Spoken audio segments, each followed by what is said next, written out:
बच्चों, आज आपको एक कहानी सुनाते हैं। बहुत समय पहले की बात है।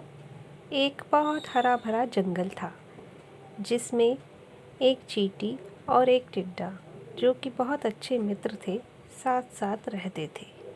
लेकिन चींटी बहुत मेहनती थी, वो सारा दिन मेहनत करती थी, लेकिन टिड्डा अपनी मौज मस्ती में लगा रहता। दोनों अपने स्वभाव से विपरीत थे, लेकिन फिर भी वो बहुत अच्छे दोस्त थे।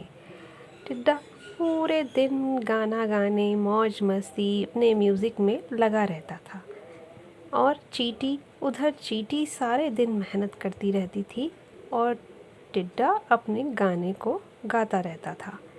बहुत समझाने के बाद भी कई बार चींटी उसे समझाती थी कि भैया थोड़ी मेहनत कर लिया करो, अपना अनाज इकट्ठा कर लिया करो तुम भी। लेकिन टिड्डा उसकी कहता, मुझे कोई परवाह नहीं है, तुम ही मेहनत करो, तुम ही मज़दूरों की तरह पूरे दिन लगी रहा करो। चींटी बहुत समझाती रही और चींटी अपना काम करती रही। चींटी अनाज का भंडारण करती रही, लेकिन टिड्डे पे उसका कोई फ़र्क नहीं हुआ। वो अपनी मौज मस्ती में लगा ही रहा।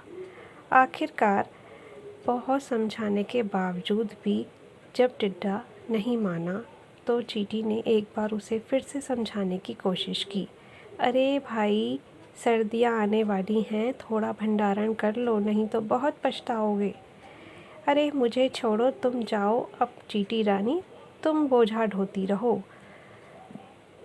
लाख समझाने के बावजूद भी टिड्डे पर चींटी की बात का कोई फ़र्क नहीं पड़ा और वो अपनी मौज मस्ती में जैसे के तैसे लगा रहा।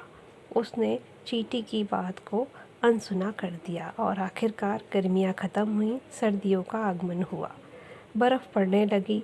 अब टिड्डा बहुत परेशान हो गया। उसके पास खाने को एक दाना नहीं था। वो चींटी के दरवाजे पर गया। अरे बहन, मुझे कुछ दे दो। चींटी ने मना किया, मेरे पास कुछ नहीं है।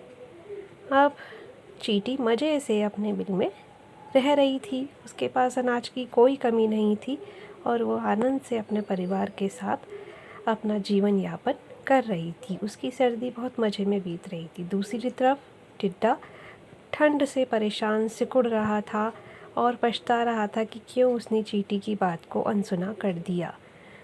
वो मन ही मन पछताते हुए फिर से चींटी के पास गया और उससे अपनी गलती की क्षमा मांगने लगा। हे चींटी रानी, मुझे क्षमा कर दो। चींटी को भी टिड्डे की सूरत देखकर उस पर दया आ गई। टिड्डा बहुत कमज़ोर हो गया था। टिड्डे ने कहा, 15 दिन से मैंने कुछ खाया नहीं है।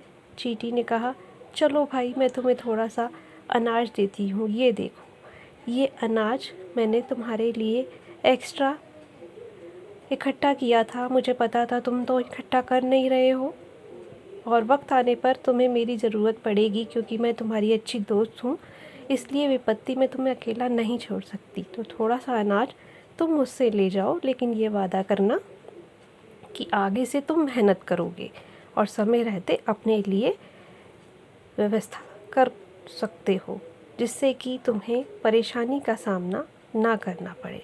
कहानी से हमें क्या सीख मिलती है बच्चों? कहानी से सीख मिलती है कि समय रहते हमें अपना काम पूरा कर लेना चाहिए, नहीं तो हम पछताना पड़ेगा। और इस पछताने से बचने के लिए हमें समय रहते अपने काम को अंजाम देना चाहिए।